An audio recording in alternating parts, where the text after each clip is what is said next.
Be me Ethan, 28 years old, software engineer. Live in a decent apartment, have a good job, pay my bills. Life is stable, comfortable, but not exciting. My entire emotional landscape is dominated by two people. Amelia and Liam, they are my best friends, have been since university. The three of us were inseparable. Liam, the charismatic, confident one, always knew what to say, always the center of attention. He is a genuinely good guy, the brother I never had, and then there is Amelia. Amelia is everything: smart, fiercely independent, funny, beautiful. She is a passionate feminist, always ready for a debate, always challenging the status quo. I fell in love with her the first time I saw her arguing with a professor about patriarchal undertones in 19th century literature. I have been in love with her for 10 years. And for 10 years I have been her best friend, her confidant, her shoulder to cry on, and of course her backup plan. She never said the words explicitly, not at first. It was more of a running joke between us. After she would break up with her latest boyfriend, usually some arrogant, motorcycle riding artist or a finance bro who talked about his portfolio more than his feelings, she would come to my apartment with a bottle of wine. She would rant about the inherent flaws of modern masculinity. Why can't men just be decent? She would ask, gesturing wildly with her wine glass. Why is it so hard to find a man who is kind and stable and emotionally available? I would just sit there nodding, being the good, kind, stable, emotionally available friend, being Ethan. Then she would look at me with this soft, almost pitying smile. You know, Ethan, she would say, if I get to 35 and I am still single, I am just going to marry you. It was a joke, but it was also not a joke. It was a safety net she had woven for herself, and I was the knots holding it together. I was the safe bet. The reliable stock, the guy who would always be there, and like a fool, I clung to that promise. I told myself it was a sign that she recognized my worth, that deep down, she knew we were meant to be. I told myself that one day she would get tired of the roller coasters and want the steady ground I was standing on. Liam knew, of course. He would watch our dynamic with a mixture of amusement and concern. Mate, you cannot keep doing this to yourself, he would say over a beer. She is walking all over you. You are more than a backup plan. I would just shake my head. You do not get it. Our connection is deeper than that. Is it? Or are you just too scared to admit that she does not see you the way you see her? I hated when he was right. I dated other women here and there, but it never lasted. Every woman I met, I would compare to Amelia. None of them had her fire, her intellect, her laugh, and Amelia, for her part, would offer lukewarm support. Oh, she seems nice, she would say, with the same enthusiasm one might have for beige paint. Then, when the relationship would inevitably end, she would be there, ready with a comforting hug and an "I told you so" look in her eyes. It was a sick, codependent cycle, and I was trapped in it. I was waiting. That was my primary function in the universe, waiting for Amelia. Fast forward to last year. Amelia breaks up with her latest boyfriend, a photographer who wore more scarves than a Parisian mannequin. It is a bad one. He cheated on her. She is devastated. She spends weeks at my apartment watching sad movies and eating ice cream from the tub. I do everything a good friend should. I listen, I comfort her, I make her laugh, I tell her she deserves better. And I think selfishly that this is it. This is the moment she finally sees it. She has been through the ringer with all these other guys. She is almost 30. The mythical 35 deadline is approaching. Maybe, just maybe, she will finally realize that the person she has been looking for has been right here all along. We grow closer than ever. We spend almost every evening together.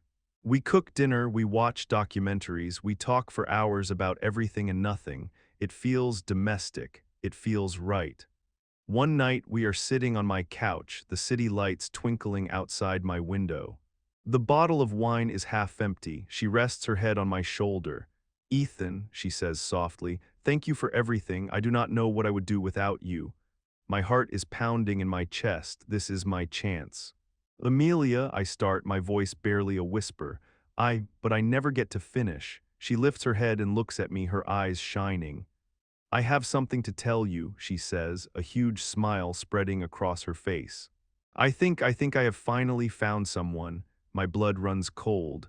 Oh, I manage to choke out. Yes, she says, her voice filled with a giddy excitement I have not heard in months. Someone who just gets me.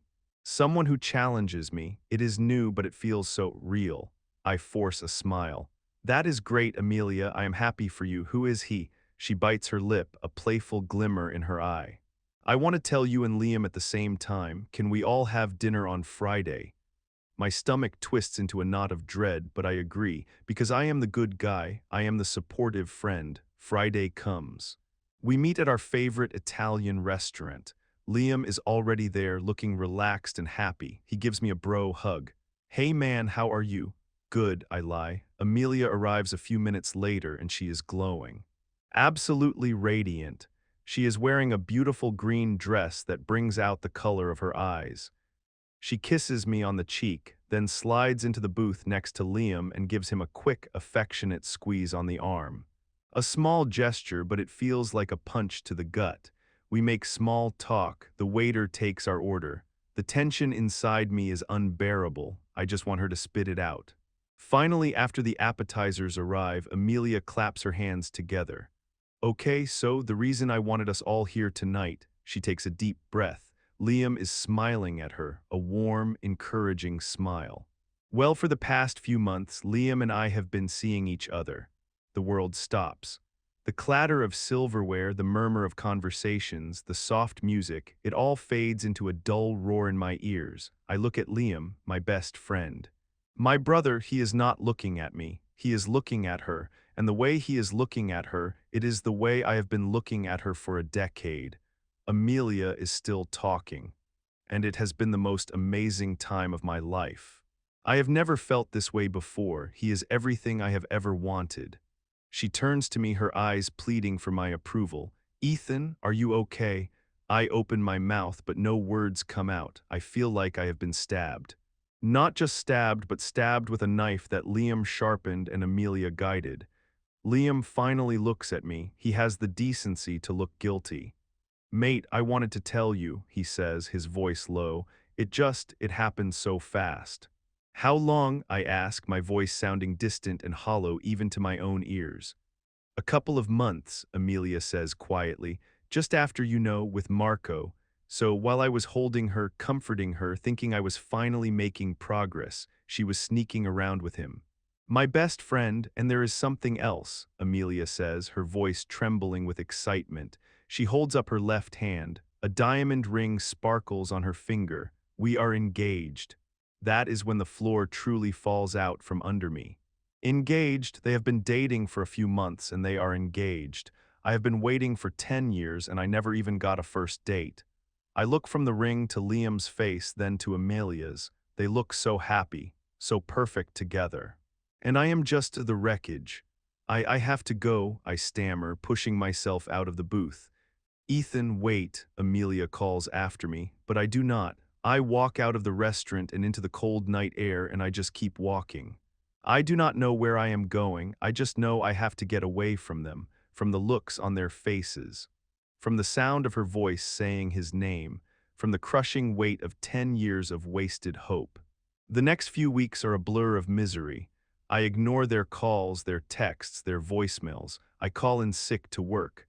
I sit in my dark apartment, drinking whiskey and replaying every moment of the last 10 years in my head. Every conversation, every inside joke, every lingering touch. Was it all a lie? Was I just a convenient emotional placeholder until someone better came along, the backup plan?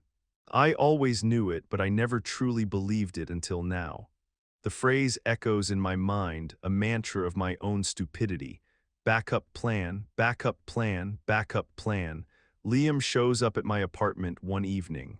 I ignore the knocking, but he uses the spare key I gave him years ago. The irony is not lost on me. He finds me sitting on the floor, surrounded by empty bottles. Ethan, he says, his voice full of pity. We need to talk. There is nothing to talk about, I slur. You won, you got the girl, congratulations. It was not a competition, mate, wasn't it? I laugh, a bitter, broken sound. It feels like it was. And you did not even have the guts to tell me you were playing. He sits down on the floor opposite me. I am sorry, he says, and he sounds like he means it. I am so sorry, I should have told you, but I was scared. Scared. You are not the one who just had his heart ripped out of his chest. I was scared of losing you. You are my best friend. Some friend, I mutter into my glass. You knew Liam, you knew how I felt about her. I did, he admits. But I also knew she did not feel the same way about you. I have seen it for years. You were killing yourself waiting for something that was never going to happen. So you decided to put me out of my misery. By taking her for yourself. It was not like that, I did not plan it. After she broke up with Marco, she started spending more time with me too. We would go for walks, grab coffee, we just connected. On a level she and you never did. His words are like salt in the wound. And what level is that? I sneer. She told me, she said you were too safe, Ethan, that you adored her and it made her feel smothered. She loves you, but she is not in love with you. With me, we argue. We challenge each other. It is fiery. It is what she wants. Too safe. The very qualities she always claimed to want in a man, kindness, stability, devotion, were the exact reasons she did not want me. It is a cruel, cosmic joke. You need to get out, I say, my voice flat. Ethan, get out, Liam. He hesitates, then stands up. Just come to the engagement party next month, please, for me, for what we used to be. He leaves and I am alone again with my thoughts and the whiskey, an engagement party. He wants me to go to a party celebrating the death of my dreams. Somehow I pull myself together. I stop drinking. I go back to work. I start going to the gym. I do not do it for them. I do it for me. I need to feel something other than this all-consuming emptiness. I need to prove to myself that my life did not end in that Italian restaurant, but I am a ghost. I go through the motions of living, but I feel nothing. Then, a week before the party, Amelia calls me. I ignore it, but she leaves a voicemail. Ethan, please, I need to see you. I need my best friend. Her voice cracks at the end. Against my better judgment, I agree to meet her for coffee. She looks tired. There are dark circles under her eyes. Thank you for coming, she says, wringing her hands. What do you want, Amelia? I want you to stop hating us. I do not hate you, I am just hurt. I know, she says, her eyes filling with tears. I know, and I am so sorry. I never wanted to hurt you. You are the most important person in the world to me. If I was so important, why did you lie to me? Why did you hide it?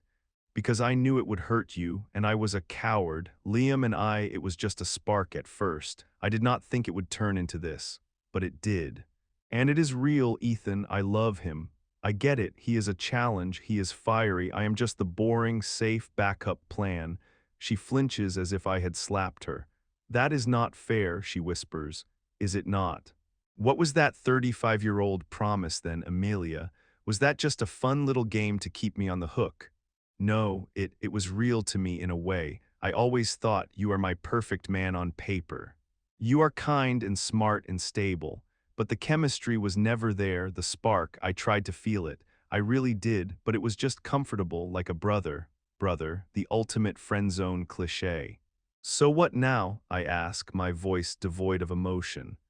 You want me to show up at your engagement party and pretend to be happy for you.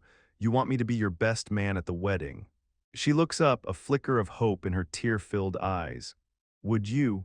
I cannot believe her audacity, the sheer, unadulterated selfishness. She does not just want Liam, she wants me too. She wants to have her perfect, fiery husband and her safe, adoring best friend, all neatly packaged in her perfect life. And in that moment, something inside me snaps, not with anger, but with a sudden, chilling clarity. I see her for who she really is. Not a goddess to be worshipped, but a flawed, selfish human being, just like everyone else. And I see myself for who I am, not a tragic, romantic hero, but a doormat. A man who willingly sacrificed his own happiness for a woman who saw him as a contingency plan. No, Amelia, I say, and my voice is steady and calm. I will not, I cannot. I stand up. I wish you and Liam the best. I really do, but I cannot be a part of it. I cannot stand by and watch you marry him. It would destroy me. So what does this mean? She asks, her voice small. Are we not friends anymore? I do not know what it means, I say honestly. But for now, I need to be on my own. I need to figure out who I am without you. I walk away from her, and for the first time in 10 years, I do not look back. The wedding is 6 months later. I know this because my parents mention it after seeing the announcement in the local paper. I do not get an invitation. I am not surprised. I am relieved. Cutting them out of my life was the hardest thing I have ever done. For the first few months, the silence was deafening. My phone, which used to be filled with their texts and calls, was quiet. My evenings, which used to be spent with them, were empty. I had to rebuild my life from scratch. I threw myself into work, earning a promotion. I got serious about the gym, losing 20 pounds and gaining a confidence I never knew I had. I reconnected with old university friends, the ones I had neglected in my single-minded devotion to Amelia. I started hiking on the weekends, exploring the mountains outside the city. I learned to cook to be alone, to enjoy my own company. Slowly, painfully, I started to heal. I started to become my own person, not just a satellite orbiting Amelia. About a year after the wedding, I am at a friend's barbecue. I am laughing at a joke, a genuine, deep-bellied laugh when I see a woman across the lawn looking at me. She has a warm smile and kind eyes. Her name is Clara. We start talking. It is easy, natural. There are no games, no subtext, no hidden meanings. She is a veterinarian and she tells me funny stories about the animals she treats. I tell her about my job, about my newfound love for hiking. I do not mention Amelia. I do not mention Liam. That chapter of my life is closed. Clara and I start dating. It is a different kind of love than what I thought I felt for Amelia. It is not a desperate, all-consuming obsession. It is quiet. It is gentle. It is mature. It is a partnership. She does not see me as safe or boring. She sees me as strong, reliable, and kind. She loves me for who I am, not for what I can provide for her. She is not looking for a safety net. She is looking for a partner to build a life with. For the first time, I feel truly seen. I feel chosen. 2 years pass, 2 happy, peaceful, wonderful years. Clara and I have moved in together. We have a dog, a golden retriever named Gus. My life is full. I am happy in a way I never thought possible. One Tuesday evening, I am checking my email when I see a name I have not seen in a long time. Amelia. My heart gives a strange little flutter, an echo of an old pain. Curiosity gets the better of me. I open it. The email is long, a rambling wall of text. She tells me she is sorry again. She tells me she thinks about me all the time. She tells me that marriage is not what she thought it would be, that Liam is always working, that he is distant, that the fire she thought she wanted has burned down, leaving nothing but cold ashes. We fight all the time, she writes. He does not understand me, not like you did. Then comes the line that makes my stomach clench. I made a mistake, Ethan. I chose the wrong man. I should have chosen you. I read the email twice, 3 times. The old Ethan, the weak Ethan, would have seen this as a victory, a validation of his years of devotion. He would have been tempted to reply, to see her, to comfort her. But I am not that man anymore. I look at the words on the screen and I feel nothing but a profound sense of pity for her. She has not changed at all. She is still looking for someone to make her happy, still blaming others for her own choices. She did not want me then, and she does not really want me now. She just wants the comfort I represented. She wants her backup plan back. Clara comes into the room holding 2 mugs of tea. "What are you reading?" she asks, leaning over my shoulder. "Just an email from an old friend," I say, and I close the laptop. She smiles and hands me a mug. "Everything okay?" I look at her kind face, her loving eyes. I look around our cozy apartment, at our dog sleeping peacefully on the rug. I look at the life we have built together, a life of honesty, respect, and genuine affection. Everything is perfect, I say, and I mean it. Later that night, after Clara is asleep, I open my laptop again. I go to the email from Amelia. I hover over the reply button for a moment, thinking of all the things I could say. All the anger, the pain, the recriminations I could unleash. But what for? It would not change anything. It would not heal the old wounds. I have already healed myself. So I do the only thing that makes sense. I click delete. And as the email disappears from my inbox, I feel the last, lingering ghost of my past disappear with it. I am not a backup plan. I am not a safety net. I am Ethan. And for the first time in my life, that is more than enough.